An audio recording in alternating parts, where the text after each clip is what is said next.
سورة الفاتحة.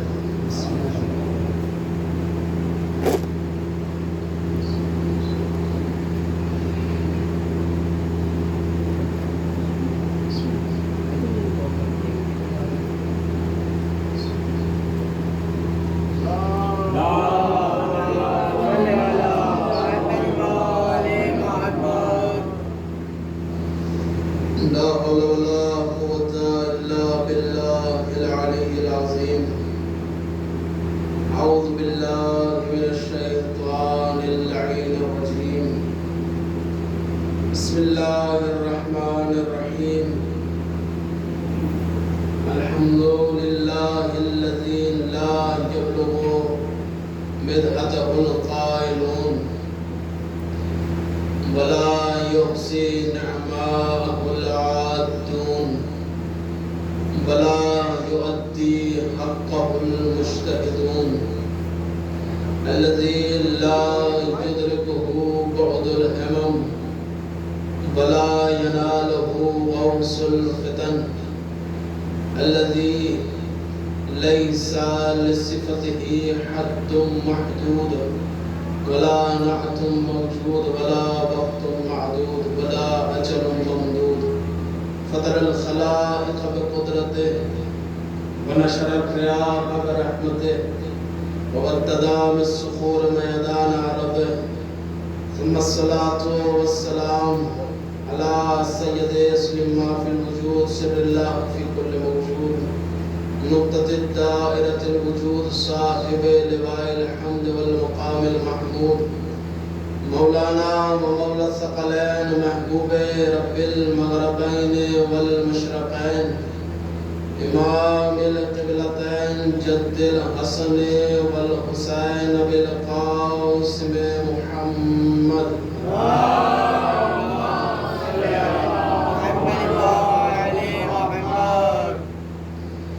وعلى أهل بيته الطيبين الطاهرين المعصومين المنتخبين المنتجبين ولعنة الله على أعدائهم أجمعين من يومنا هذا إلى قيام يوم الدين. أما بعد فقد قال الله تبارك وتعالى في القرآن الكريم وهو أصدق الصادقين وقوله الحق. بسم الله الرحمن الرحيم. التائبون العابدون الحامدون السائحون الراكعون الساجدون الآمرون بالمعروف والناهون عن المنكر. صلوات على محمد.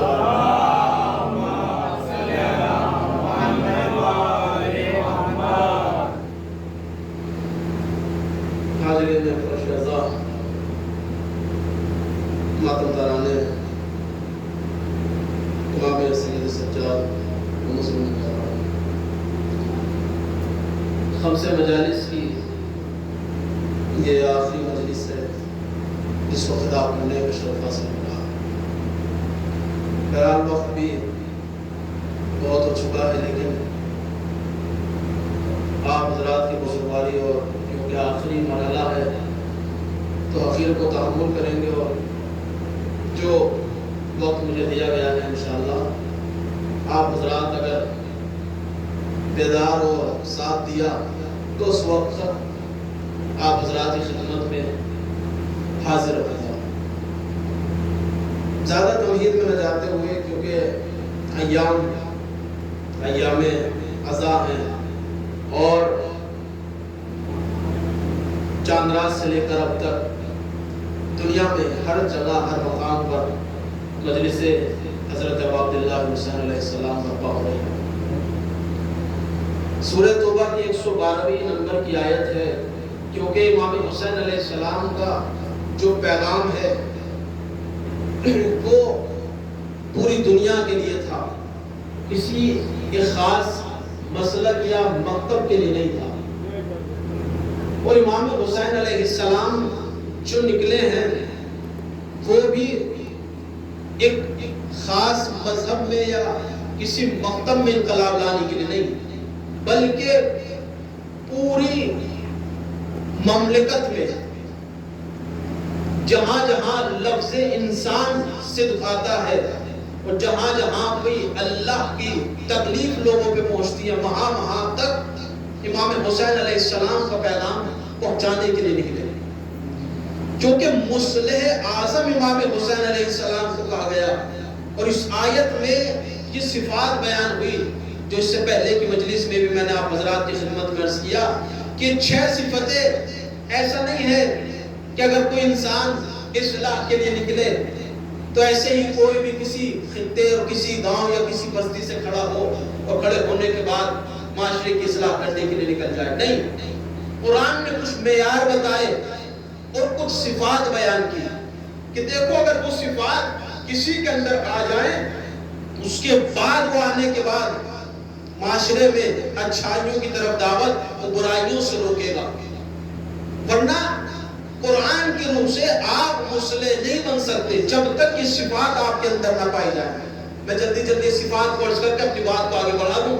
پہلی صفت قرآن نے بیان کیا تائبون، تو جو یہ چاہتا ہے کہ دوسرے کو سدھارے، دوسرے میں سدھار لائے، تو سب سے پہلے وہ اپنے آپ کو گناہوں سے پاک کرے۔ سب سے پہلے التائبون، یعنی سب سے پہلے وہ اپنے آپ کو پاک و پاکیزہ کرے، اس کے بعد دوسرے کو پاک و پاکیزہ کرے۔ تو پہلی صفت التائبون، دوسری صفت العابدون، کیسا نہیں ہے کہ کوئی بھی انسان کھڑا ہونے کے بعد کہ جس کو نہ نماز سے کچھ لینا دینا، نہ روزے سے کچھ لینا دینا، نہ دین کے احکام اس کو معلوم، نہ اللہ کی عبادت اس کو معلوم، کسی بے دین کھڑا ہونے کے بعد معاشرے میں اصلاح کے لیے نکل جائے، نہیں، پہلے عابد ہو، پہلے تائب ہو، اپنے گناہوں پہ شرمندہ اور گناہوں کی توبہ کرے، پھر اللہ کا عابد بنے، اللہ کا نمازی بنے، اللہ کا عبادت گزار بنے۔ دوسری صفت بیان کی، تیسری صفت الحامدون، کیا؟ حامد، یعنی اس اللہ کی جس نے اس کو پیدا کیا، جس کی وہ کھا رہا ہے اسی کی گائے، ایسا نہ ہو کہ کھائے کسی اور کا اور گائے کسی اور کی۔ یہ صفات قرآن بیان کرائے۔ چوتھی صفت السائحون، میں جلدی بات پر کرتا چلوں۔ چوتھی صفت السائحون، ذرے ذرے میں اس پروردگار عالم کو دیکھے اور اس پروردگار عالم تک پہنچنے کا ذریعہ ہر چیز کو بنائے، یہ چوتھی صفت۔ پانچویں صفت الراکعون، رکوع انجام دینے والا ہو۔ چھٹی صفت الساجدون، سجدے کو انجام دینے والا ہو۔ جب تم تائب بن گئے، جب تم عابد بن گئے، جب تم حامد بن گئے، جب تم سائے بن گئے، جب تم راکع بن گئے اور جب تم ساجد بن گئے، پھر قرآن کہتا ہے الآمرون بالمعروف والناہون عن المنکر۔ جب یہ 6 صفات تمہارے اندر آ گئی، اب تم لوگوں کو اچھائیوں کی طرف دعوت دو، برائیوں سے روکو، اب روکو تم آ کے برائیوں سے۔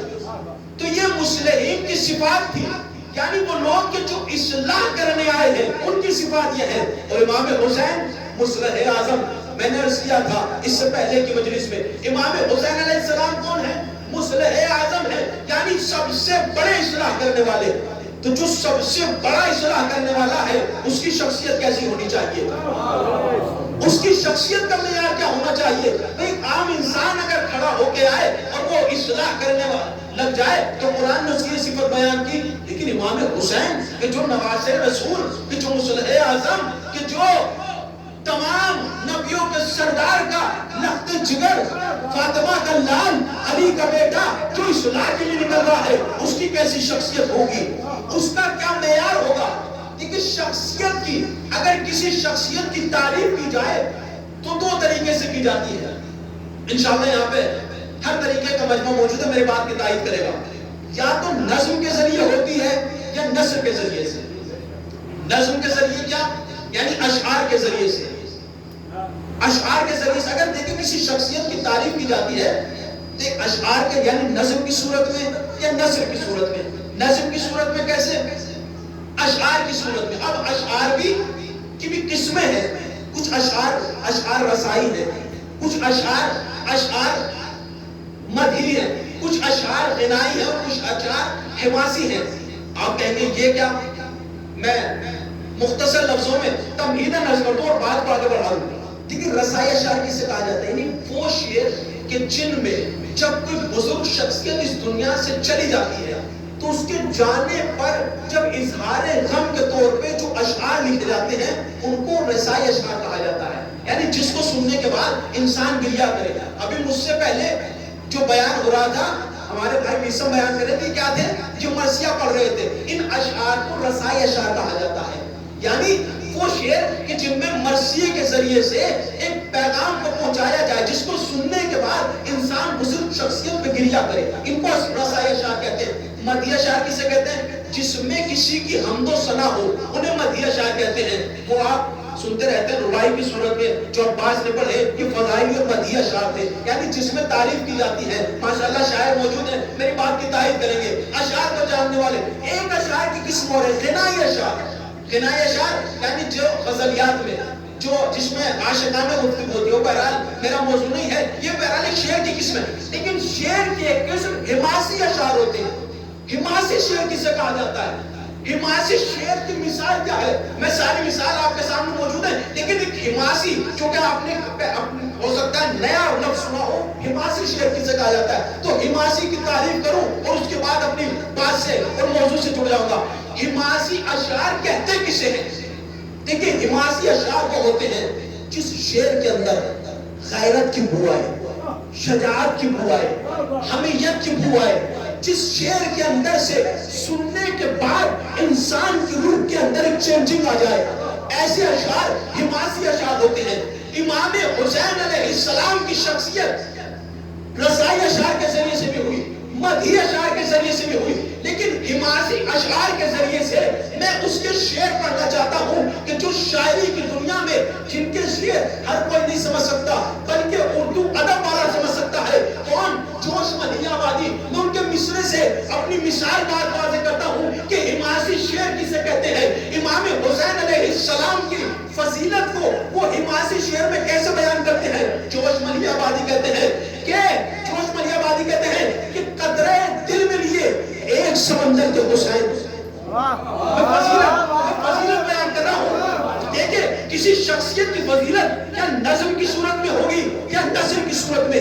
نظم کی میں نے توضیح دی، اشعار کی توضیح دی۔ چوتھی قسم اشعار کی حماسی شعر ہے۔ حماسی شعر کسے کہتے ہیں؟ جس کو سننے کے بعد انسان کے اندر حمیت اور غیرت و شجاعت اس کی جاگ اٹھے، جس کو سننے کے بعد انسان کے اندر جوش و ولولہ پیدا ہو جائے۔ کیا کہتے ہیں جوش ملی آبادی؟ جوش ملی آبادی کہتے ہیں کہ قدرے دل میں لیے ایک سمندر کے حسین۔ کیا کہنا چاہتے ہیں جوش نے امام حسین کو قطرہ نہیں کہا تو حسین ایک سمندر کا نام ہے، حسین ایک سمندر کا نام ہے۔ تو امام حسین کو قطرہ نہ سمجھنا۔ سمندر کسے کہتے ہیں؟ سمندر وہ ہوتا ہے جس کی گہرائی تک انسان پہنچ نہیں سکتا، جس کے وجود کو انسان سمجھ نہیں سکتا، جس کو بے کنارہ۔ سمندر وہ ہوتا ہے کہ جس کی کوئی انتہا نہیں ہوتی، جو انسان جتنا سمندر میں جاتا چلا جائے گا، جتنا اندر جائے گا وہ غرق ہوتا چلا جائے گا۔ یہی امام حسین کی شخصیت ہے کہ حسین کسی قطرے کا نام نہیں ہے بلکہ سمندر کا نام حسین ہے۔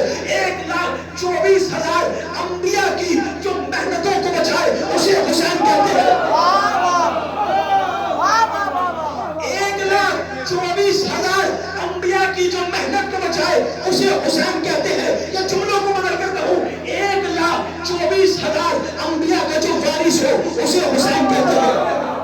سنیے گا، ایسے نہیں بھائی ہر جمعرات کو کیا زیارت بارے سے نہیں پڑھتے؟ کیا کہتے ہو؟ السلام علیکم وارث آل رسول اللہ، السلام علیکم وارث نوح نبی اللہ، اے آدم کے وارث تم پہ سلام، اے نوح کے وارث تم پہ سلام۔ اس کا مطلب کیا ہے؟ جس نے آدم کی محنت کو بچایا اسے حسین کہتے ہیں، جس نے نوح کی محنت کو بچایا اسے حسین کہتے ہیں، جس نے ابراہیم کی محنت کو بچایا اسے حسین کہتے ہیں۔ 1,24,000 انبیاء کی محنت کو بچایا اسے حسین کہتے ہیں۔ یہی تو جوش کہہ رہے ہیں کہ قطرے دل میں لیے ایک سمندر کے حسین، یعنی حسین کو نہ سمجھنا بلکہ حسین سمندر کا نام ہے۔ بھائی جس پیغام توحید کو 1,24,000 انبیاء ہم تک پہنچائے اسے انبیاء کرام کہتے ہیں، مگر روز عاشورہ جو ایک دن میں سارے محنت کو بچائے اسے حسین۔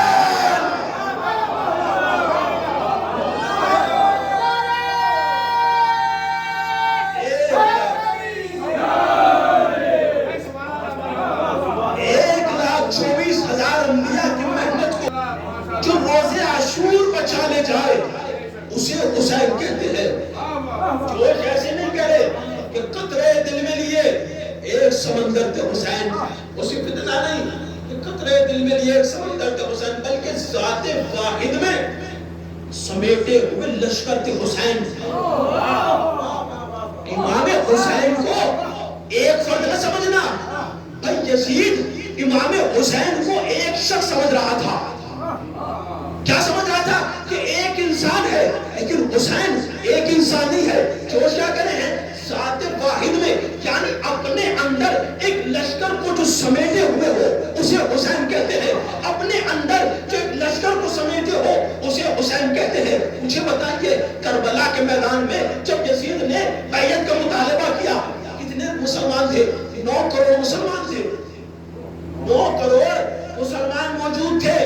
3 بر اعظم پہ یزید کی حکومت تھی. سب نے یزید کی بیعت کر لی تھی، سب یزید کو حاکم ماننے کے لیے تیار تھے، مگر یزید تھا پھر بھی کہہ رہا تھا نہیں، مجھے حسین سے بیعت چاہیے، مجھے حسین سے بیعت چاہیے. بھائی یزید 9 کروڑ مسلمان تجھے حاکم ماننے کو تیار ہے، مگر تو یہ کیوں کہہ رہا ہے مجھے حسین سے بیعت چاہیے، مجھے حسین سے بیعت چاہیے؟ وہ بتانا کیا چاہتے تھے؟ جوش بتانا یہی تو چاہتے تھے کہ حسین ایک فرد کا نام نہیں ہے بلکہ ایک لشکر کو حسین کہا جاتا ہے. بھائی یہی تو وجہ تھی کربلا کے میدان میں امام حسین علیہ السلام نے ایک فرد نے بیعت نہیں کی تھی تو کیا ہوا تھا؟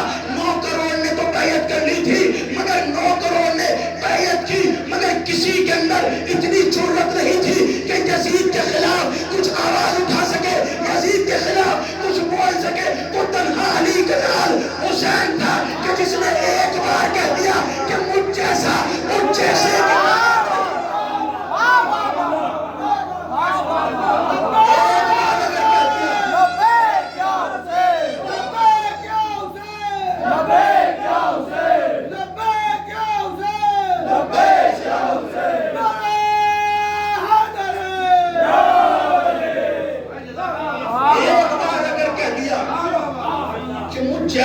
جیسے کی بیعت نہیں کرے گا.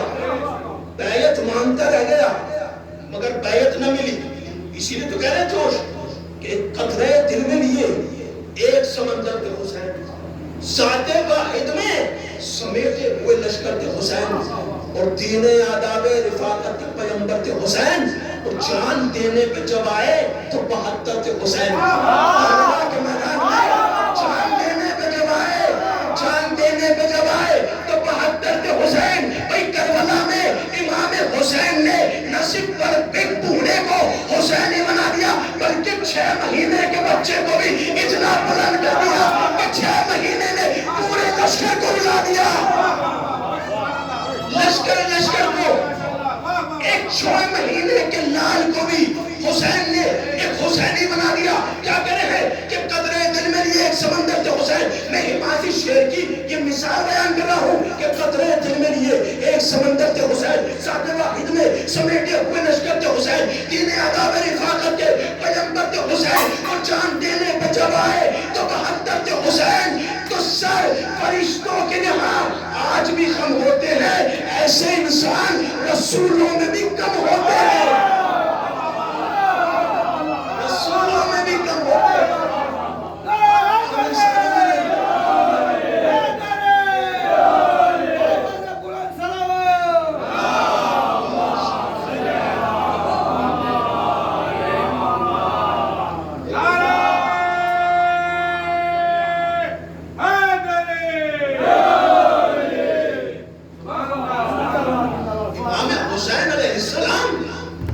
ایک سمندر ہے، یہ تھا حماسی اشعار.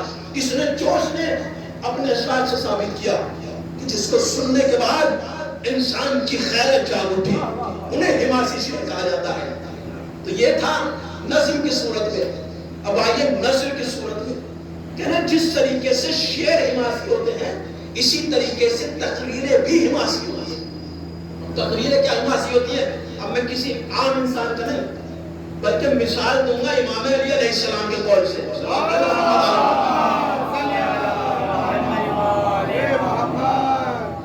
امام علی کے قول سے مثال دیتا ہوں. دیکھیں حماسی تقریر کیسی ہوتی ہے.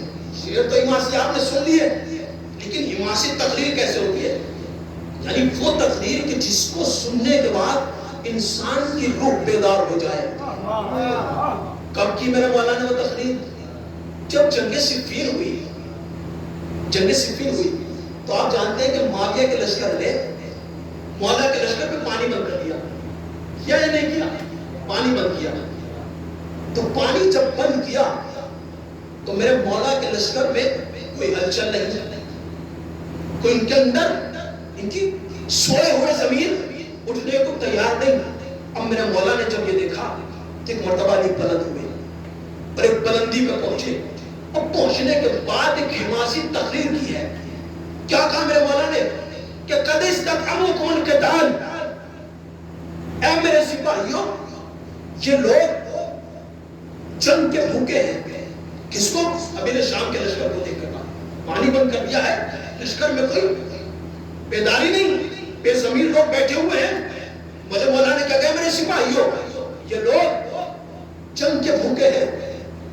فَأَقِرُّ عَلَى مَزِلَّةٍ اَوْ تَأْخِيرِ الْمَحِلَّةِ, کہ یا تو اسی طرح ذلیل بن کر بیٹھے رہو اور وہ پانی لے جاتے رہے. بھئی انہوں نے قبضہ کر لیا, یا تو اسی طریقے سے ذلیل بن کے بیٹھے رہو. پانی تو سب کا حق ہے, اللہ نے نازل کیا ہے. کوئی انسان کسی پہ قبضہ کر کے اپنا تو نہیں بنا سکتا. پانی اللہ زمین سے آسمان سے نازل کرتا ہے, زمین سے چشمے کے ذریعے سے بنتا ہے, سب کا حق ہے. لیکن انہوں نے قبضہ کیا. تو میرے مولا نے کیسی تقریر کی کہ لوگ جنگ کے بھوکے ہیں, یا تو اسی طریقے سے ذلیل بن کے بیٹھے رہو, یا کیا کرو او رب السیوف من الدماء, یا پھر اپنی تلواروں کو ان کے خون سے سیراب کر دو.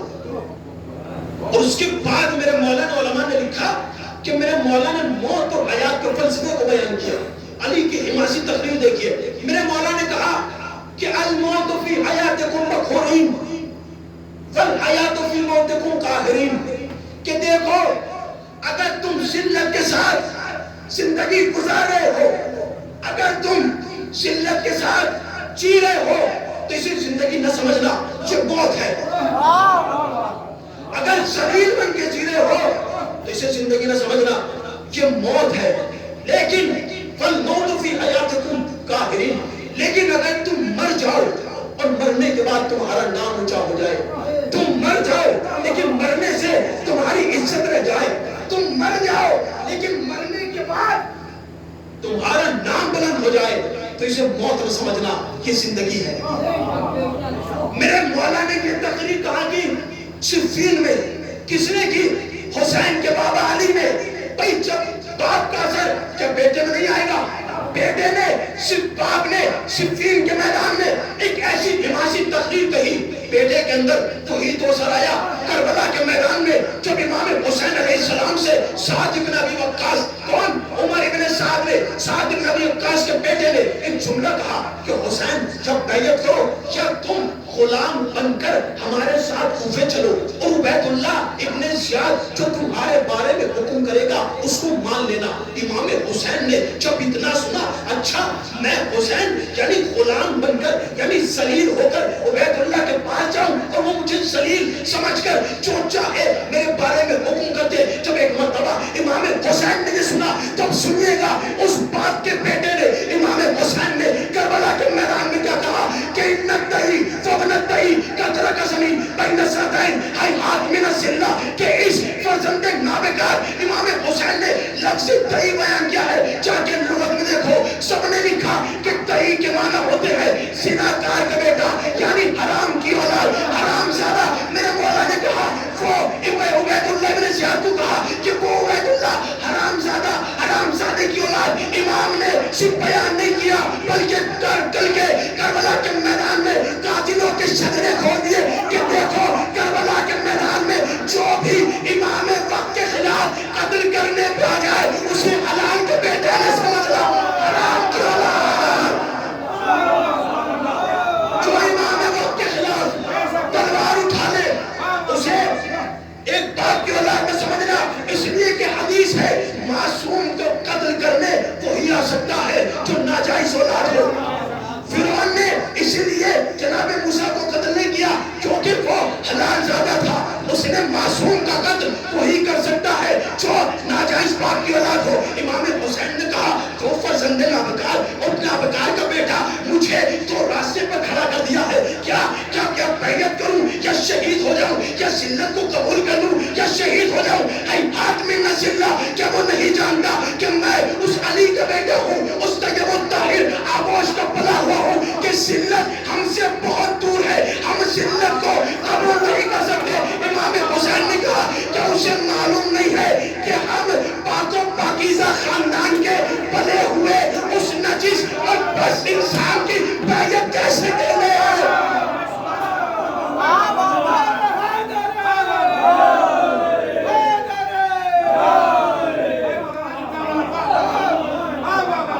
کن نابکار مجھے 2 لاکھ پہ کھڑا کر دیا اس نے کہ یا بیعت کرو یا سرطن سے جدا کر دیا جائے گا. علی کے بیٹے حسین کو تم بہت سے ڈرا رہا ہے. ہیہات من ذلہ, ذلت ہم سے بہت دور ہے. بھئی کربلا میں امام حسین نے کہا تھا ذلت ہم سے بہت دور ہے. آج ہم کربلا کے ماننے والے نہیں کہ مسلمانوں نے کربلا سے درس کیوں نہ لیا. کربلا درس دیتی ہے کس چیز کا؟ عزت کا درس کربلا دیتی ہے. کربلا عزت کے ساتھ جینا سکھاتی ہے. کربلا سربلندی کے ساتھ جینا سکھاتی ہے. کربلا کمال کے ساتھ جینا سکھاتی ہے. کربلا کیا کہتی ہے کہ دیکھو مر جانا مگر کبھی ذلیل بن کے نہ رہنا. مر جانا مگر ذلیل بن کے نہ رہنا. حسینیوں کا کب کردار ہے جس کے مولا نے کل کربلا کے میدان میں شہادت کو قبول کیا مگر ذلت کی زندگی کو قبول نہ کیا. ہیہات من ذلہ, آج ذلت ہم سے بہت دور ہے. آج آپ معاشرے میں دیکھ لیجئے 56 کنٹریز مسلمانوں کی ہے یا نہیں ہے؟ بھئی کتنے مسلم کنٹریز ہیں؟ کیا آج شیعوں پہ ظلم نہیں ہو رہا؟ کیا آج غزہ میں کتنے مسلمانوں پہ قتل نہیں کیا جا رہا ہے؟ کیا غزہ کے مسلمان, کیا فلسطین کے معصوم بچوں کی ہزاروں کی تعداد میں مار دیا جا رہا ہے؟ مگر کسی ایک کی غیرت اٹھی, کسی کی غیرت اٹھی. لیکن کون کہ جنہوں نے کربلا سے درس لیا, جنہوں نے کربلا سے پیغام لیا ہے. اس ایران کو دیکھو, حزب اللہ کو دیکھو, آج پروپیگنڈا کو دیکھو. ابھی 2 دن پہلے کس کی شہادت ہوئی؟ کس کی شہادت ہوئی 2 دن پہلے؟ اسماعیل حنیہ کی شہادت ہوئی. جو لوگ غزہ کے مظلوم پہ نہ بولے نا, وہ متعصب انسان آج ایران کو انگلیاں اٹھا رہے ہیں کہ انہوں نے مارا ہے, انہوں نے مارا ہے. یہ قسم سے پرانی تاریخ دہرائی گئی. کون سی؟ جب معروف حدیث کی پیغمبر اسلام کی جناب عمار یاسر کے بارے میں, یا عمار تقتلک فئۃ الباغیہ, کہ تمہیں باغی گروہ قتل کرے گا. اتنی معروف حدیث تھی کہ جب جنگ صفین میں امیر شام نے کہ لشکر والوں نے جناب عمار یاسر کا کیا کر دیا, ان کو قتل کر دیا نا, تو لوگ بیدار ہو گئے. پر رسول کی اتنی معروف حدیث تھی, اس کا مطلب جس نے عمار کو قتل کیا ہے وہ باغی ہے, ہم کس سے لڑ رہے ہیں. جیسے لوگوں میں بیداری شروع ہوئی تو معاویہ کے لشکر نے کیا کہا, کیا پروپیگنڈا پھیلایا کہ ہم نے تھوڑی مارا ہے, یہ تو علی نے مارا ہے. اگر یہ نہ لاتے تو نہ مارے جاتے, اگر یہ نہ لاتے تو نہ مارے جاتے. بھئی اگر انسان آج کو وہی دیکھ لو, اگر تم تاریخ کو پڑھتے, بھئی کون ہے جو ابھی تک ان کے ساتھ کھڑا ہے؟ کس نے ابھی تک حماس کا ساتھ دیا, کس نے غزہ کا ساتھ دیا؟ مگر لوگ کیا کرے ہیں کہ اگر ایران نہ جاتے تو نہ مارے جاتے. بھئی تاریخ دہرائی گئی یا نہیں دہرائی گئی؟ کوئی تاریخ دہرائی گئی کہ جو پہلے وقت میں دہرائی گئی تھی وہی ظالموں کا رویہ تھا. لیکن مولا نے کیا کہا؟ مولا نے ایک جملہ کہا کہ اچھا میں لایا تھا, میں نے قتل کیا, تو مجھ پہ اعتراض نہیں کرو. تم اس کا مطلب رسول پہ اعتراض کر رہے ہو. اس کا مطلب یہ ہوا کہ رسول نے اپنے چچا حمزہ کو شہید کیا. اگر حمزہ کو نہ لاتے تو نہ شہید ہوتے. صلوات پڑھیں محمد علی محمد پر.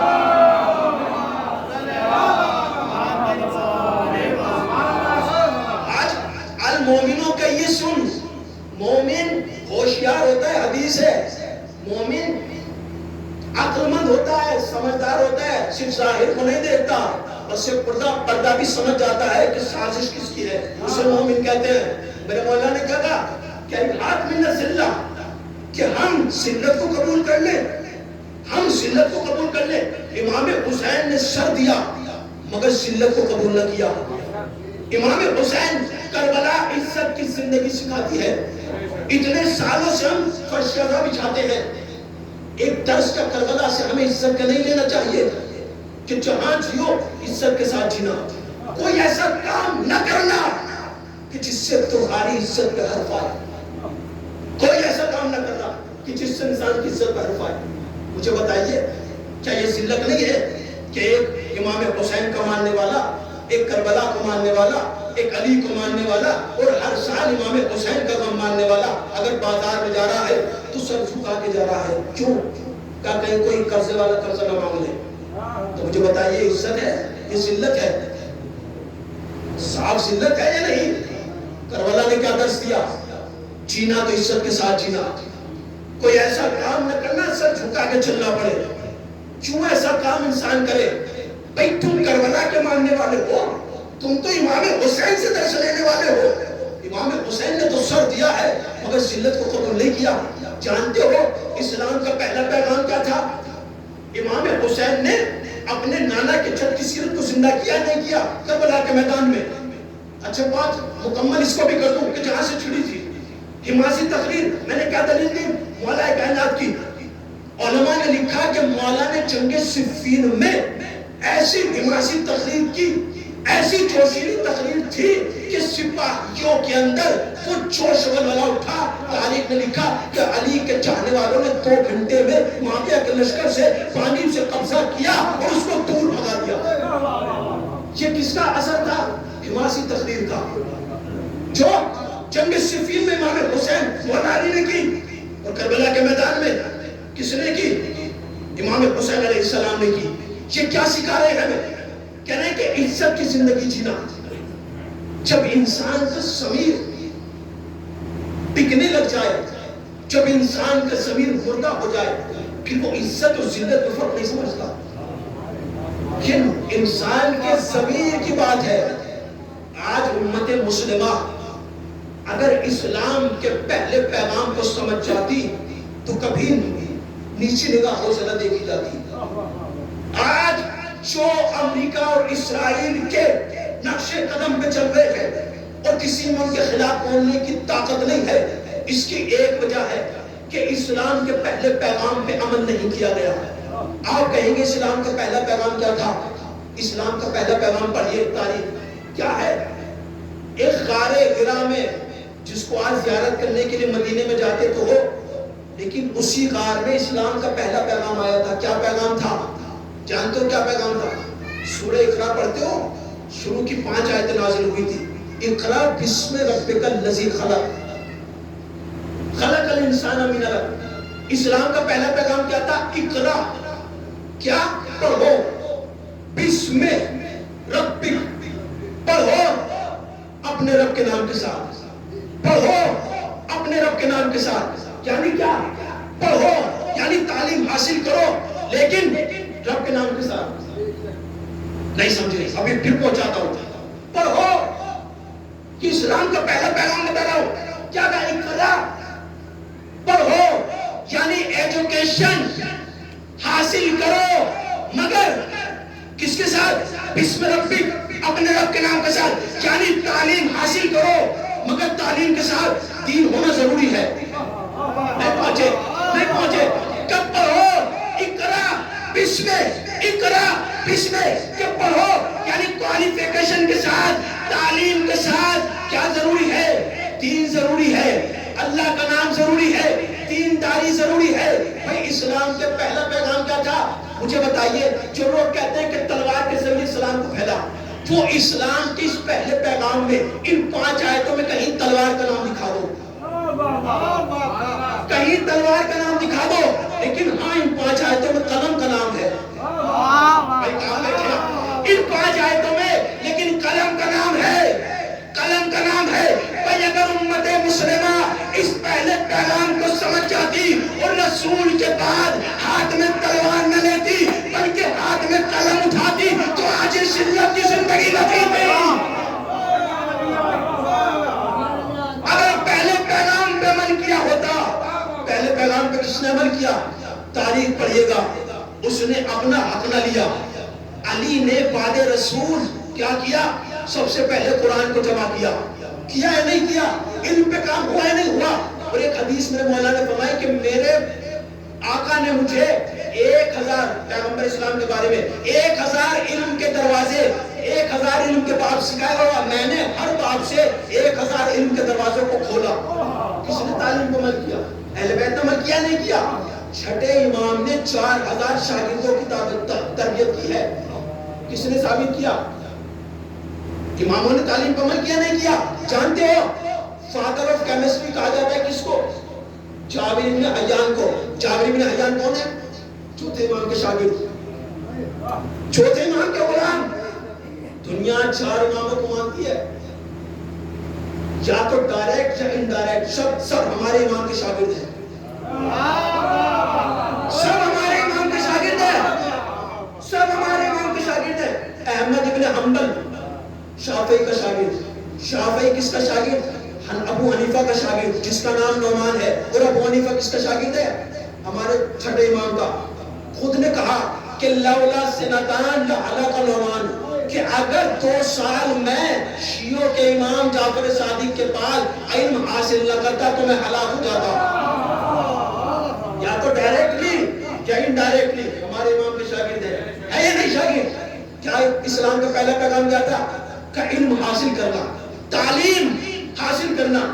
یاد رکھیے گا جس قوم نے علم حاصل نہیں کیا وہ آج تک مدد بھیک مانگ رہی ہے.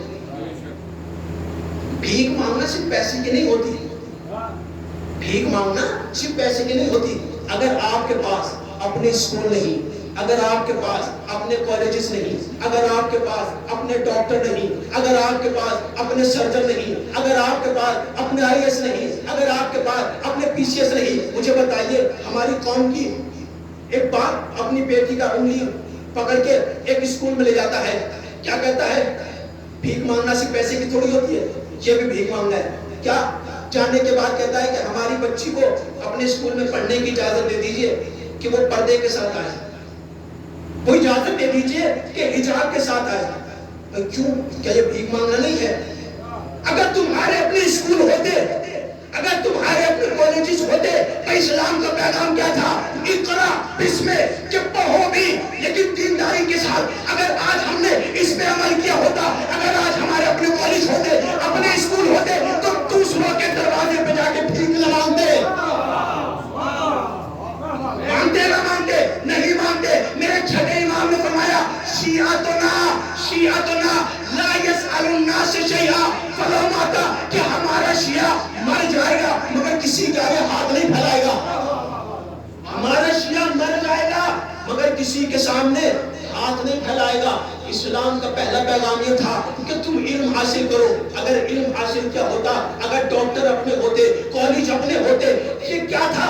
اسلام کا پہلا پیغام تھا. آج ہمارے اسکول ہونے چاہیے تھے، آج ہمارے کالجز ہونے چاہیے تھے. دینداری کے ساتھ پڑھو مگر دینداری کے ساتھ.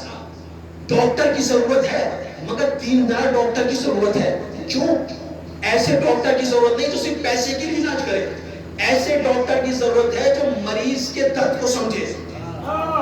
ٹیچر کی ضرورت ہے مگر ایسے ٹیچر کی ضرورت ہے کہ جو دیندار ہو، یعنی قوم کے بچے کو اپنی اولاد سمجھے. یہ اسلام کا پہلا پیغام تھا لیکن اس کا عمل نہیں کیا گیا. نہ اسلام کے پہلے پیغام پہ عمل کیا نہ دوسرے پیغام پہ. دوسرا پیغام پہ سن لیجئے. دوسرا پیغام تھا اللہ کے علاوہ کسی کی عبادت نہ کرنا، اللہ کے علاوہ کسی کے سامنے سر کو نہ جھکانا. علامہ اقبال نے بڑے خوبصورت دو مصرے کے، علامہ اقبال نے کہا کہ وہ ایک سجدہ جس سے تو بچتا ہے، وہ ایک سجدہ جسے تو گرا سمجھتا ہے، 1000 سجدوں سے دیتا ہے آدمی کو نجات. نہیں پہنچے. علامہ اقبال کے مصرے ہیں، وہ ایک سجدہ جسے تو گرا سمجھتا ہے، 1000 سجدوں سے دیتا ہے آدمی کو نجات. علامہ اقبال کیا کہنا چاہتے ہو؟ علامہ اقبال بتانا یہ چاہتے ہیں کہ دیکھو اگر تم آج ایک اللہ کو سجدہ کر لو گے تو 1000 دنیا کے سامنے سجدے کرنے سے تم بچ جاؤ گے. آج نماز میں تم اللہ کو سجدہ اگر نہیں کرو گے تو یاد رکھنا کبھی کسی کرسی کے سامنے جھکو گے، کبھی کسی پوسٹ کے سامنے جھکو گے، کبھی کسی نیتا کے سامنے جھکو گے، کبھی کسی ادھیکش کے سامنے جھکو گے. اسی لیے دیکھ علامہ اقبال کہہ رہے ہیں کہ وہ ایک سجدہ جسے تو گرا سمجھتا ہے، 1000 سجدوں سے دیتا ہے آدمی کو نجات. اور میرے مولا نے بھی فرمایا، کیا فرمایا؟ کہ لا تکن عبدا غیرک فقد جعلک اللہ حرا، کہ کسی کا غلام بن کے نہ جینا.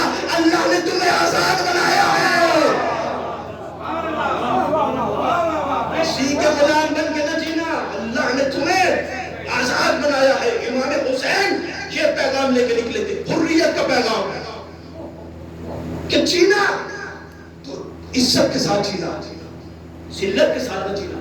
یہ کس کا پیغام تھا؟ حریت کا پیغام تھا۔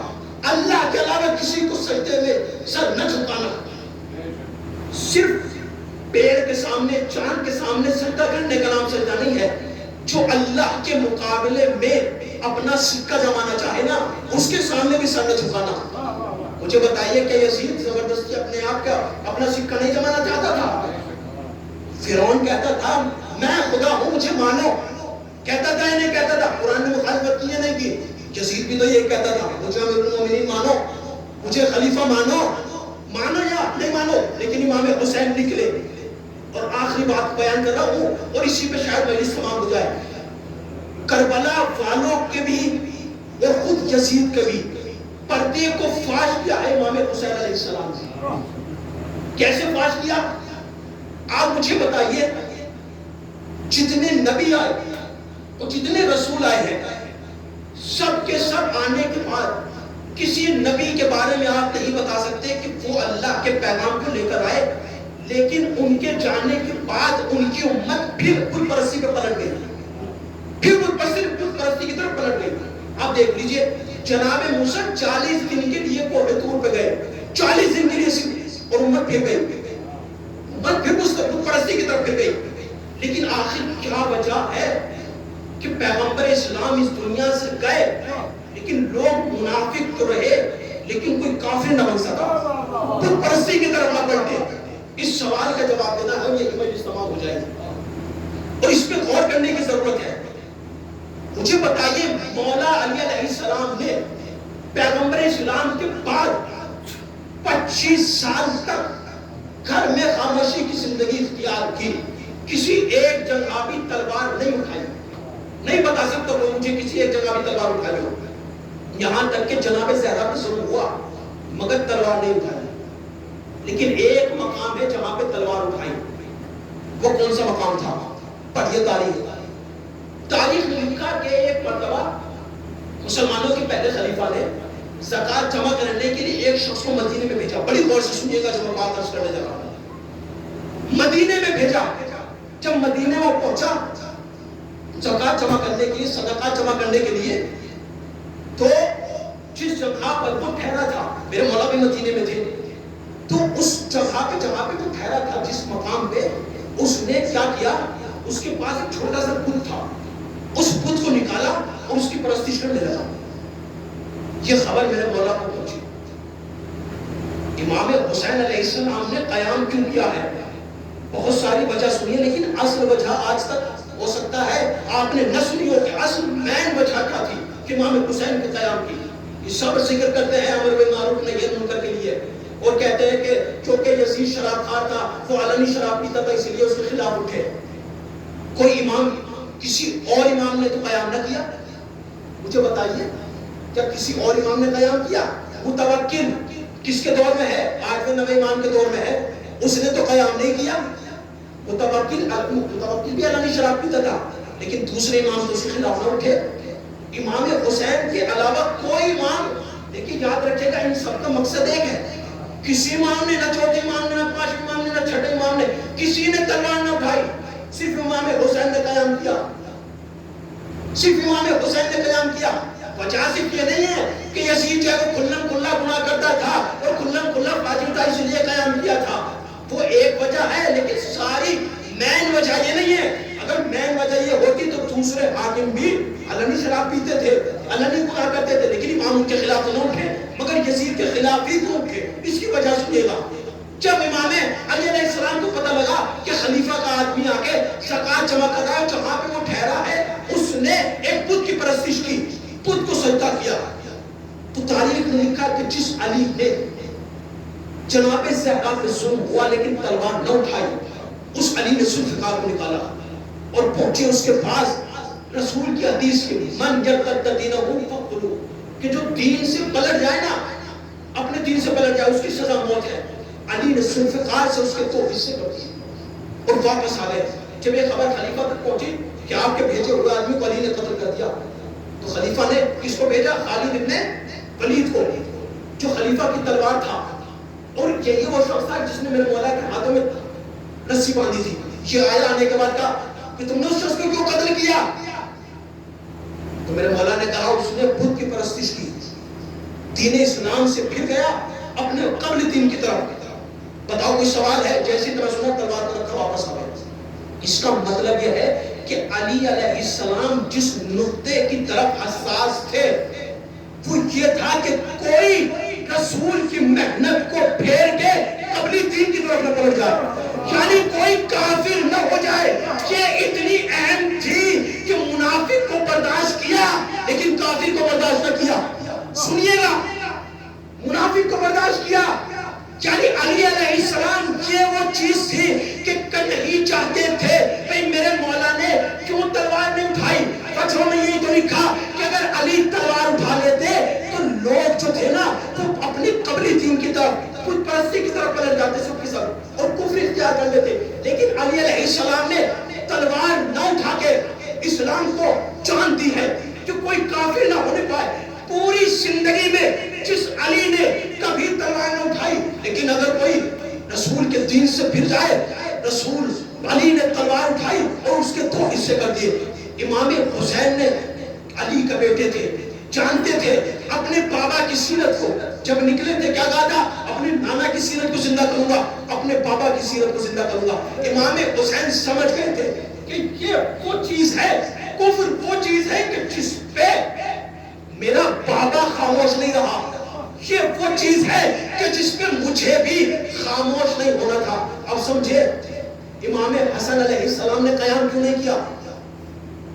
ایک بات کہوں، امیر شام تھا، یہ 8 ہجری میں مسلمان ہوئے تھے لیکن چھپائے ہوئے تھے۔ اگر امام حسن قیام کرتے نا تو قیام بیکار ہو جاتا۔ کیوں؟ اس لیے کہ سب جانتے تھے امیر شام نماز بھی پڑھتا ہے، روزے بھی رکھتا ہے، حج کرنے بھی آتا ہے، ظاہراً تو مسلمان ہے، لیکن چھپے ہوئے نفاق کو نہیں جانتے تھے، دلوں میں چھپے ہوئے نفاق کو نہیں جانتے تھے۔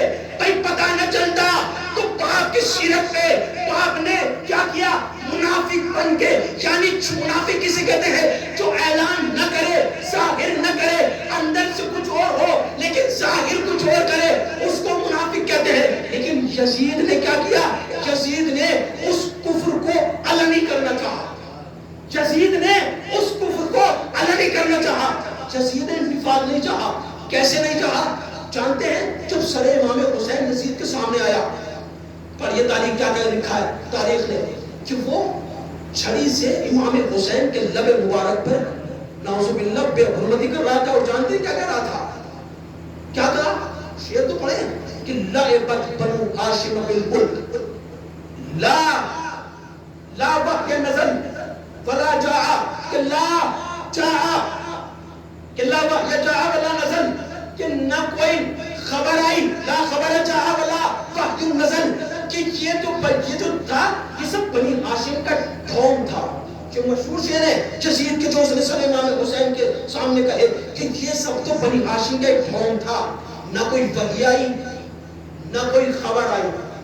اور اس کے بعد اس نے کہا کہ اگر آج لیت اشیاخی شہدوا ببدر، کہ اگر آج میرے بدر کے کون بزرگ زندہ ہوتے وہ دیکھتے ہیں کہ میں نے اپنے بدر جو کافر تھے اس کے اجداد، میں نے ان کا بدلہ لے لیا اور احمد کی آل کو قتل کر دیا۔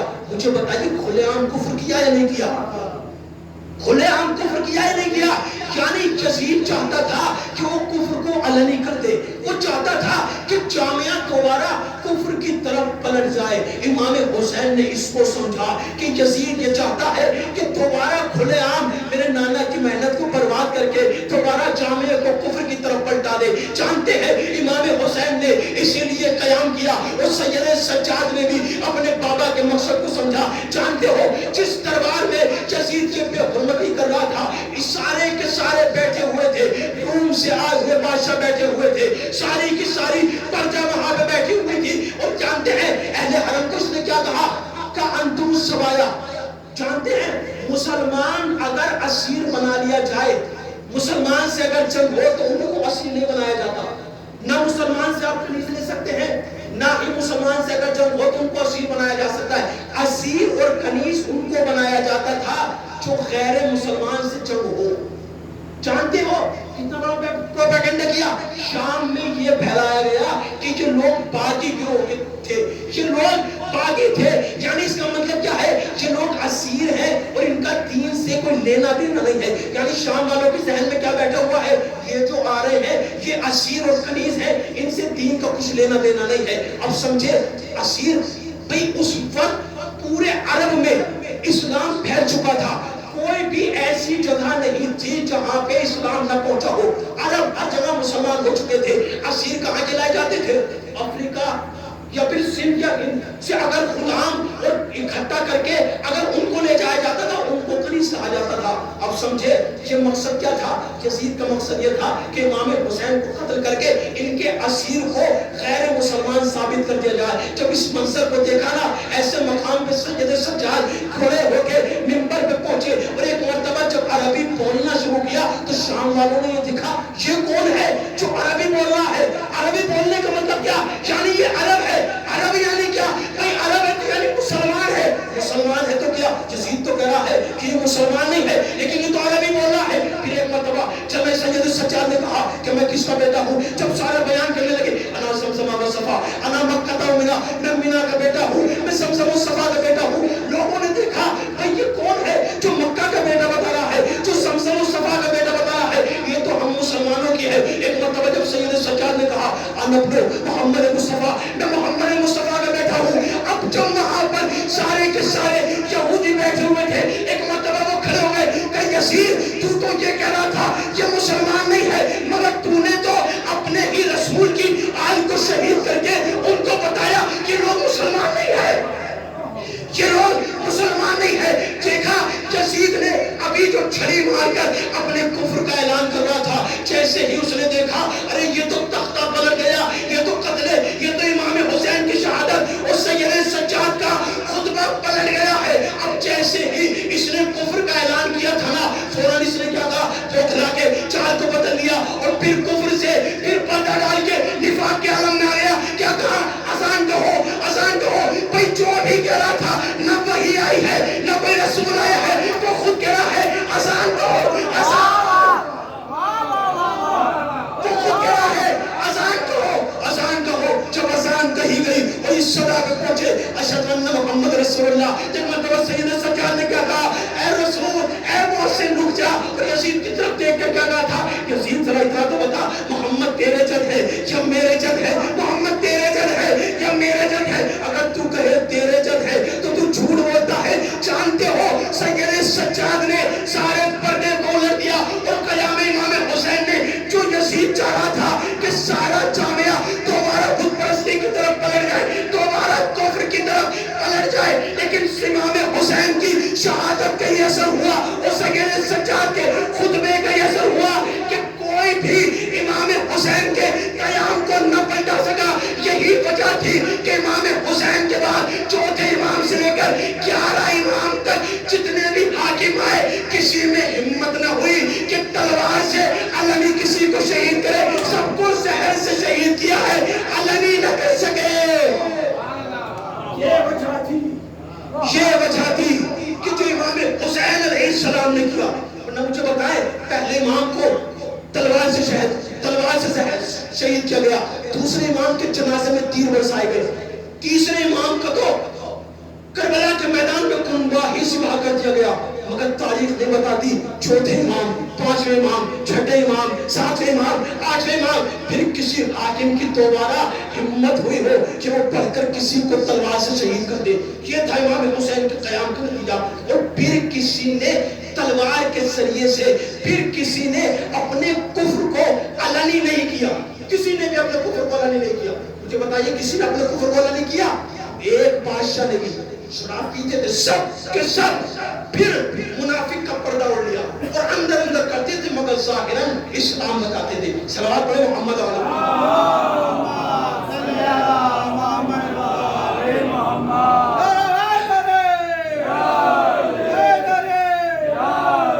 بس ایک بات اور سن لیجیے, میں بات کو مکمل کر دوں. میں جانتا ہوں وقت بھی بہت ہو رہا ہے اور آپ آزاد کا احساس ہے, لیکن وقت اس بات کو پوری رہ جائے گی. میں بات پوری کرنا چاہتا ہوں, مجھے اجازت دیجیے, 5 منٹ اور اجازت دے دیجیے اور اس کے بعد میں اپنی بات بتا جاؤں گا.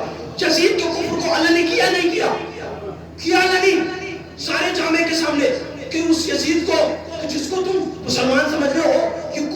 نہیں کرنا چاہتا, لیکن دوبارہ آسان دلا کے کیا کہا, جو یزید کہہ رہا تھا انکار کر رہا تھا دوبارہ پلٹ گیا, یزید کو کفر کو تلے نہیں کر دیا.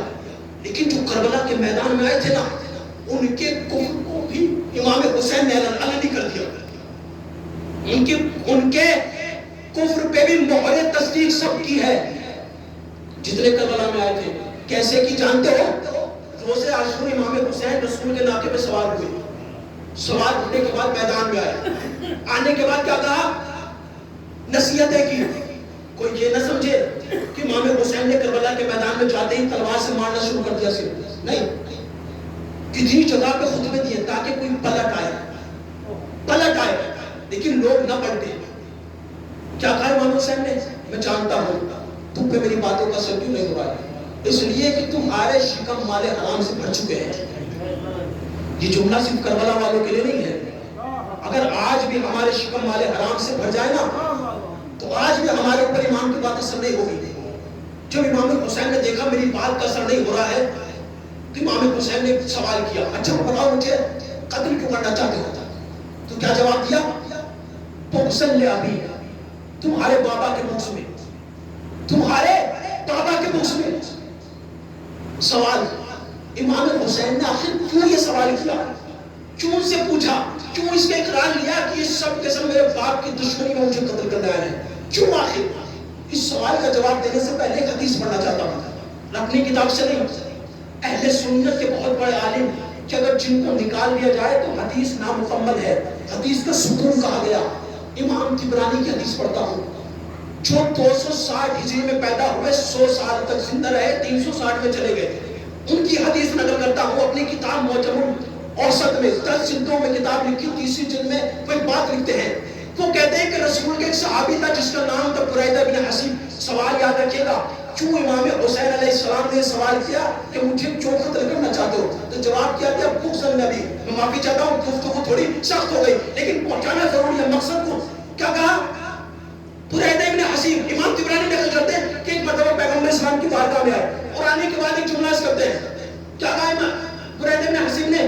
یا رسول اللہ, آپ روزانہ علی کے فضائل بیان کرتے ہیں لیکن میرے ساتھ ایک مشکل چل رہی ہے.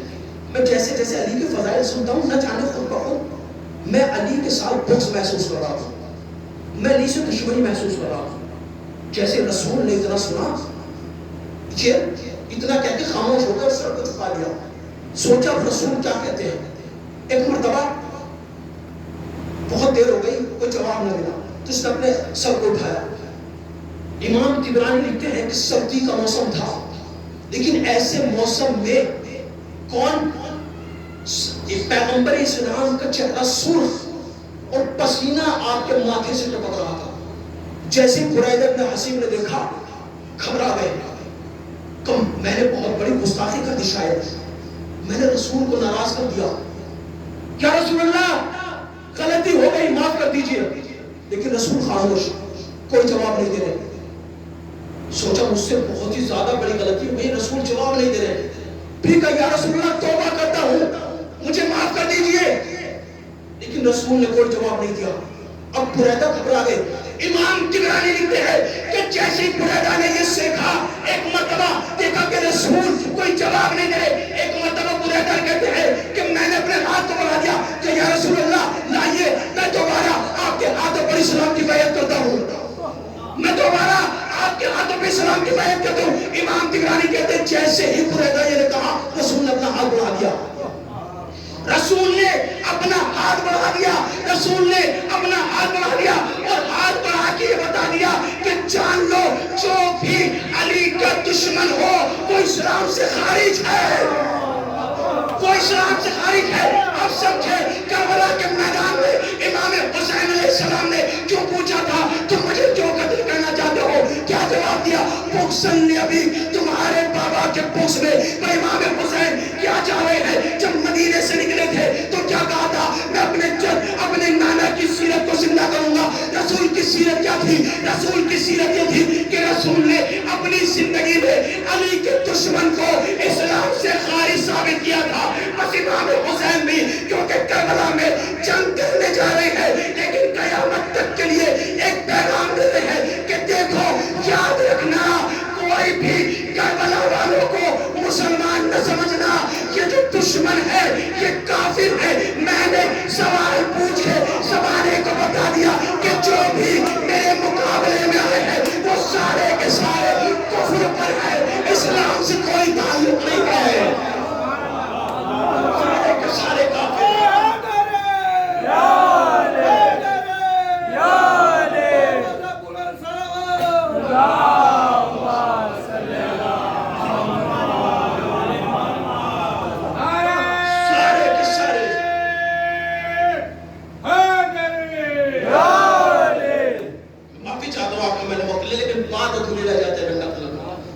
دیکھا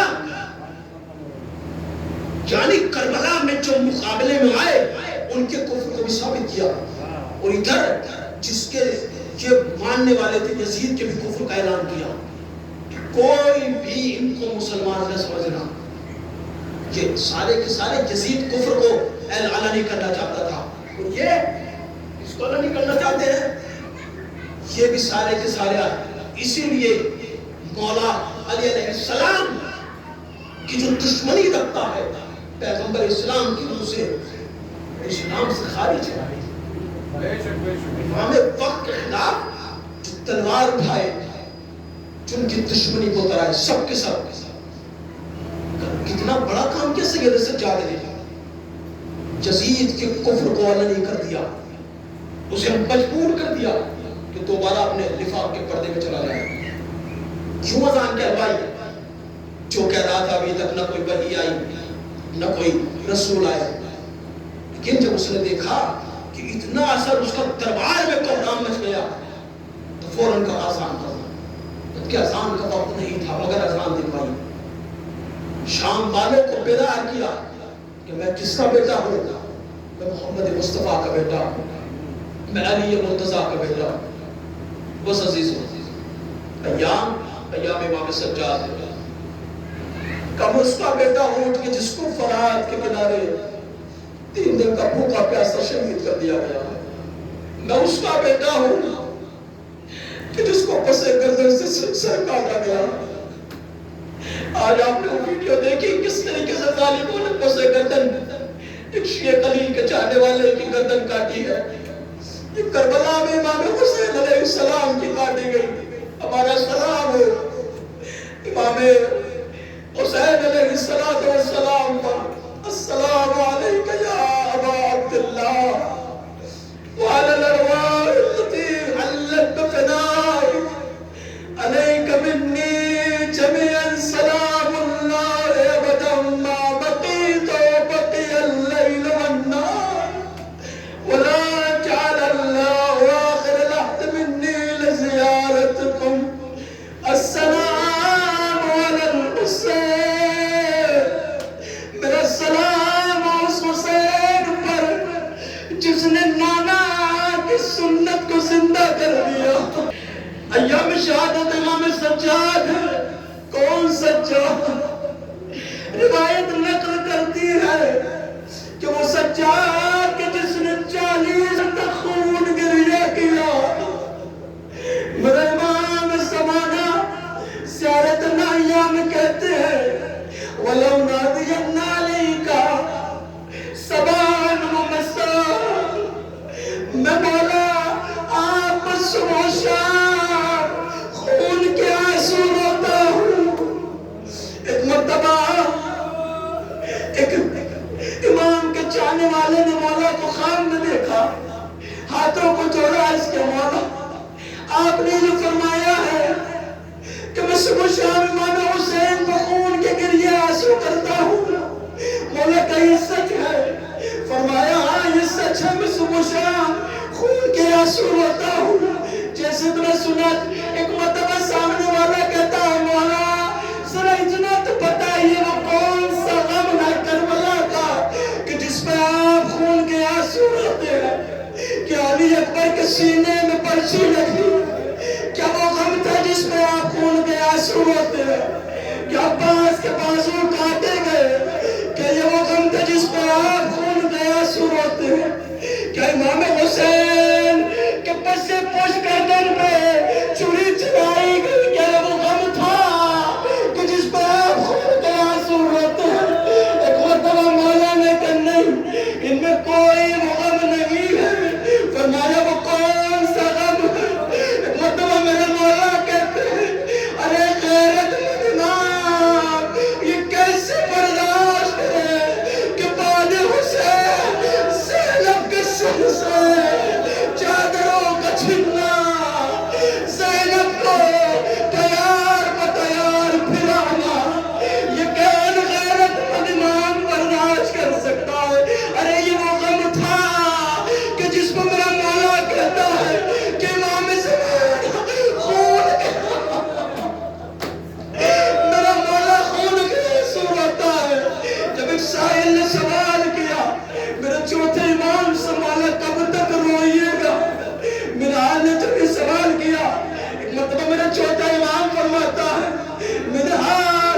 بولا کوئی غم نہیں سوائے غم مظلوم کربلا کے، بس ایک روایت پڑھو ابھی شبیہ تابوت آئے تاریخ نے لکھا کہ 4 جنازے ایسے کہ جن کو غسل دینے والا چیخ مار کر جانتے پہلا جنازہ کون سا تھا؟ پہلا جنازہ سیدہ کا تھا۔ جب میرا مولا علی غسل دے رہے تھے تو چیخ مار کر جب کسی نے پوچھا کہ یا علی ارے آپ جیسے بہادر انسان کبھی رویا نہیں کہ تو نے نہیں دیکھا جب میں نے دیکھا ہے ارے رسول کی بیٹی جب تک زندہ رہی مگر کبھی نہ کہا کہ میری پسلیاں رسول کی بیٹی کی پسلیاں ٹوٹ گئی تھی۔ پہلا جنازہ سیدہ کا جنازہ تھا، غسل دینے والا چیخ مار کر رویا۔ دوسرا جنازہ جانتے ہیں کون سا جنازہ تھا؟ دوسرا جنازہ سکینہ کا جنازہ تھا۔ سکینہ کا جنازہ جانتے ہیں جب زندان شام میں جناب زینب غسل دے رہی تھی تو چیخ مار کے روئی۔ جب سیدہ سجاد نے پوچھا اے بی اماں ارے کیا وجہ ہے آپ چیخ مار کے کیوں روئی ہے؟ ایک مرتبہ سیدہ